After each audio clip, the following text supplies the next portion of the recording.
Olá galera, bom dia, boa tarde, boa noite. Não sei a hora que você está vendo isso, mas espero que esteja bem.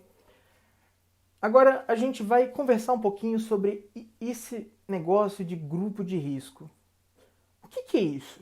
O que são grupos de risco? Quem é que realmente está dentro dele? Bom, eu peguei aqui uma classificação usada pelo controle de... Bom, eu peguei aqui uma classificação utilizada pelo Centro de Controle e Prevenção de Doenças dos Estados Unidos, o CDC. Ele define que pessoas de grupo de risco são aquelas asmáticas, que possuem asma de moderada a severa, portadores de doença renal crônica, sendo tratada com diálise, portadores de doença pulmonar crônica, portadores de diabetes, portadores de distúrbios na hemoglobina, como a talassemia, imunodeprimidos, portadores de doenças hepáticas crônicas, pessoas idosas com idade acima de 65 anos, residentes de casas de repouso ou asilos, portadores de condições cardíacas graves e portadores de obesidade severa. Essas pessoas apresentam indicativos de que a Covid-19 se apresente na forma severa se elas forem infectadas. Por isso elas são chamadas de grupo de risco. Somente por isso. Somente porque elas já têm algum fator que torna a Covid-19 mais perigosa para elas do que simplesmente para todas as pessoas. Então, e pegar? Quem é que pode pegar a Covid-19? Bom, segundo a OMS, a Organização Mundial da Saúde, que está vigilante a todos os estudos científicos lançados até o momento, deixar bem claro que a OMS ela só lança comunicados, recomendações pautadas nos estudos científicos já publicados. Por isso, às vezes, parece que a OMS volta atrás, se confunde. Não. A OMS ela segue padrões científicos. Até que algo seja comprovado, ela não irá defendê-lo. Então, se amanhã for comprovado, por meio de várias pesquisas, algo que hoje ela defende o contrário, amanhã ela vai defender. Mas é melhor agindo dessa forma, defendendo apenas quando tem certeza, do que agindo de outra forma, sendo leviano e falando coisas que ainda não se tem certeza. Quem pode pegar Covid-19? Todo mundo. Todo mundo.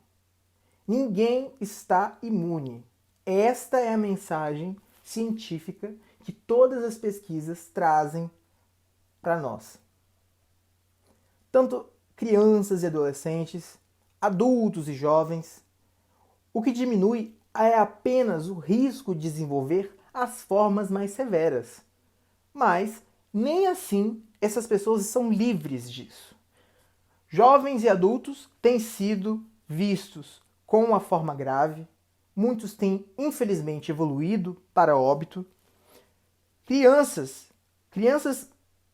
bebês praticamente, têm desenvolvido uma síndrome chamada síndrome de Kawasaki, que é muito complicada, está sendo vista nos Estados Unidos, associada à Covid-19, e também adolescentes, como jovens e adultos, também têm pego.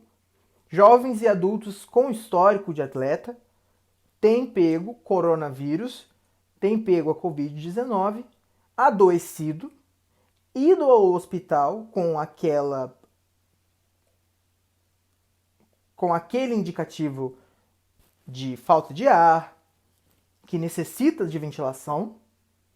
Então, o risco é apenas reduzido comparado aos grupos de risco, mas a doença em si já é perigosa o bastante. Mas como saber que eu tenho? Como eu vou saber que eu tenho o bendito coronavírus, se eu tô com a Covid-19? Testando. A gente tem à disposição 2 testes que estão à disposição no Brasil, que são os testes RT-PCR, que é uma sigla para PCR em tempo real, que é um teste molecular usado para detectar se tem alguma parte, alguma amostra do RNA do vírus dentro do corpo. Então é utilizado alguma secreção no fundo da garganta e no fundo do nariz, por isso é introduzido um suave na cavidade nasal até chegar à garganta, e suave passado ali naquela superfície. Não é o exame mais prazeroso de se fazer na vida, as pessoas retratam ser muito ruim, mas é o teste chamado padrão ouro, porque ele tem 99,9% de confiança. Mas só pode ser utilizado entre 1 a 7 dias desde que se tenha ideia de se manifestar o vírus naquele organismo. O problema é que ele é feito em laboratório, com uso de equipamento e mão de obra, que tem que ser capacitada para utilizar os equipamentos corretamente. Tem um tempo de resultado um pouco alto, cerca de 24 horas, mas é aquela coisa, te dá uma resposta correta. Nós temos os sorológicos, que vão verificar se aquela pessoa produziu anticorpos, ou seja, se ela teve uma resposta imunológica ao vírus. Então ela tenta detectar do 8º dia em diante a presença dos anticorpos IgM e do 14º dia em diante dos anticorpos IgG. O IgG simplesmente para saber se aquela pessoa já teve o contato com o coronavírus. Ele é feito com sangue, principalmente, soro ou plasma sanguíneo. O teste é conhecido também como teste rápido. Ele é feito daquela forma, de espetar o dedo e pegar o sangue e colocar no pequeno recipientezinho e pingar as gotas do reagente. Ele, em teoria, é muito prático para se aplicar, porém ele possui apenas 85% de confiança. Mas essa porcentagemzinha faz diferença? Faz toda a diferença. Ela pode dar um falso positivo e acabar iludindo uma pessoa que está, sim, mas, por exemplo, pode estar pré-sintomática e vai para casa e apresenta os sintomas em casa e pode ter umas complicações. Esse teste é um problema porque nós, até hoje, não temos a comprovação de que todas as pessoas que se expõem ao coronavírus possuem anticorpos. Por exemplo, o IgG. A gente não sabe se as pessoas produzem anticorpos a longo prazo.